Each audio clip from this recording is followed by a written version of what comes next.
बिस्मिल्लाहिर्रहमानिर्रहीम। मैं बीना खान हूँ और आप देख रहे हैं आपका अपना यूट्यूब चैनल कुकिंग वांड। मेरे तमाम देखने, सुनने और पसंद करने वालों को मेरा बहुत बहुत सलाम। मेरी आपसे गुजारिश है कि कोई भी काम शुरू करने से पहले एक मरतबा मोहब्बत से ज़रूर पढ़ लिया करें, ताकि अल्लाह ताला की मदद और खुशनुदी शामिल हाल रहे। व्यूअर्स, आज मैं बनाने जा रही हूँ हांडी बिहारी कबाब। बहुत ही मज़ेदार डिश है, बहुत ही सिंपल मसालों के साथ बहुत ही जल्दी रेडी हो जाती है। तो चलें इसको स्टार्ट करते हैं।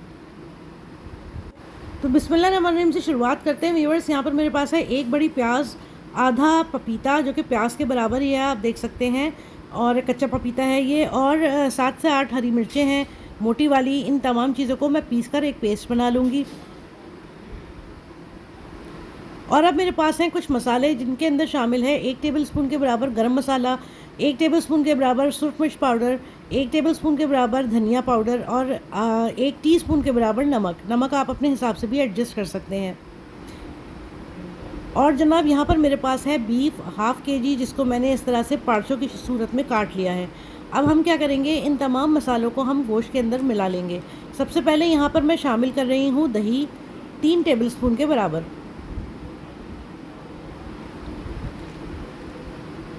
बहुत ही सिंपल मसालों के साथ, घर में मौजूद मसालों के साथ आप इसको बना सकते हैं, कोई भी इसमें एक्स्ट्रा चीज़ें डालने की ज़रूरत नहीं है।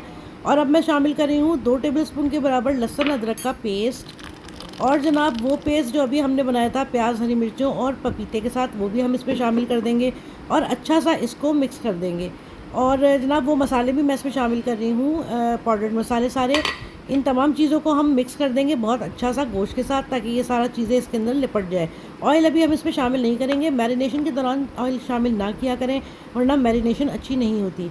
इन तमाम चीज़ों को अच्छी तरह से मिलाने के बाद मैं इसको रखूँगी 3 से 4 घंटे के लिए मैरिनेशन पे। आप और ज़्यादा टाइम भी दे सकते हैं। दूसरी तरफ यहाँ पर हमने एक पैन के अंदर ऑयल ले लेना है, और ऑयल है मस्टर्ड ऑयल। मस्टर्ड ऑयल मैंने लिया है 4 से 5 टेबल स्पून के बराबर। इसको अच्छा सा गर्म करेंगे, और जब ये गर्म हो जाएगा तो इसके अंदर मैं शामिल कर रही हूँ एक बड़ी प्याज, जिसको मैंने छोटा छोटा सा काट लिया है। इसको हम फ्राई करेंगे, और इस तब तक फ्राई करेंगे कि ये ज़रा पिंक सी हो जाएगी।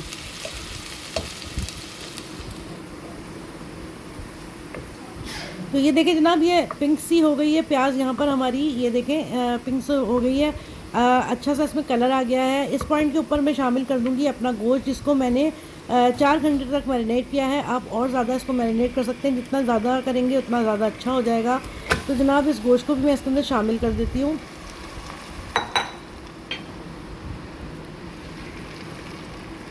और अब इस गोश्त को हम प्याज के साथ और ऑयल के साथ अच्छी तरह से मिक्स कर देंगे। देखिए, बिहारी कबाबों के अंदर सरसों का तेल और तली हुई प्याज शामिल की जाती है।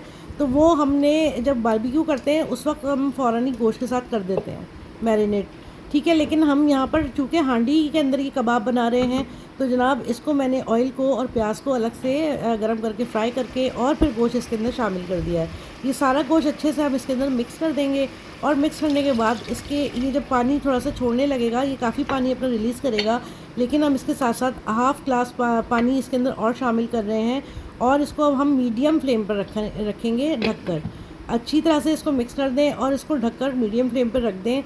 तकरीबन 20 से 25 मिनट के बराबर हम इसको रखेंगे, और ये हमारा गोश्त जो है वो फिर जब भुनने पे आ जाएगा, इस तरह से मैं आपको दिखाती हूँ। ये देखें, 20 से 25 मिनट बाद मैंने लिड हटाई है, तो गोश्त इस हद तक भुनने पे आ चुका है। और आप गलावट चेक कर सकते हैं इसकी कि ये बिल्कुल मैश से हो गए हैं कबाब। ये देखिए, बिल्कुल मज़ेदार सा इनका टेक्सचर आ गया है। तो इसके अंदर जितना भी पानी है एक्स्ट्रा, हम इसको बिल्कुल खुश्क कर लेंगे, अच्छा सा इसको भून लेंगे। तो व्यूअर्स, यहाँ पर हमारा गोश्त बिल्कुल रेडी हो चुका है भुन के, और इसका पानी सारा रिड्यूस कर दिया था मैंने। थोड़ी देर के लिए दम पे भी रख दिया था, यानी 1 से 2 मिनट के लिए। और अब आप देख सकते हैं कि ये बिल्कुल रेडी हो चुका है। तो अब टाइम आ गया इसको डिश आउट करने का, लेकिन डिश आउट करने से पहले हम इस पर लगाएंगे कोयले का दम। और कोयले का दम लगाने के लिए यहाँ मैं रख रही हूँ फॉइल, और इसके ऊपर मैं रखूँगी कोयला सुलगा हुआ, और इसके ऊपर थोड़ा सा ऑयल डालेंगे ताकि अच्छा खासा धुआं इसमें बन जाए। और जब इसमें धुआं बन जाएगा तो इसको हम ढककर रखेंगे तकरीबन 4 से 5 मिनट के लिए, ताकि ये अच्छी तरह से गोश्त के अंदर पेनिट्रेट हो जाए धुएँ का जो फ्लेवर है, ठीक है। तो ये जनाब हो चुका है, इसको हम रिमूव कर देते हैं यहाँ से। और उसके बाद फिर मैं आपको दिखाती हूँ इसको डिश आउट करने के बाद।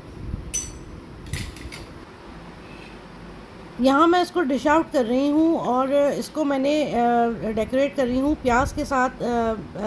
बिल्कुल बारीक कटी हुई प्याज इसके साथ सर्व करें, इसके ऊपर पुदीना छिड़कें, लीमू से सर्व करें, चटनी हो तो वो बहुत ही मज़ेदार लगेगी इसके साथ, इमली की या कोई सी भी आपको जो पसंद हो। और इसके अलावा दही का रायता इसके साथ सर्व करें, पराठे से खाएं, दाल चावल से खाएं।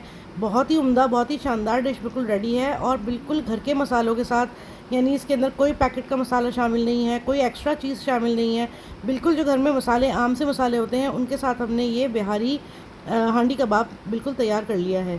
तो जनाब ये बहुत मज़ेदार सा बिहारी कबाब बिल्कुल रेडी है। इसको मैं डेकोरेशन कर रही हूँ, साथ साथ आप इसको देखते जाइए।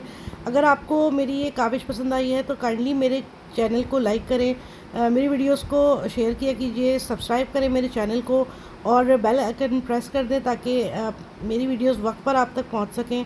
अपना और अपने इस चैनल का बहुत ख्याल रखें और मुझे दुआओं में याद रखें। अल्लाह हाफिज़।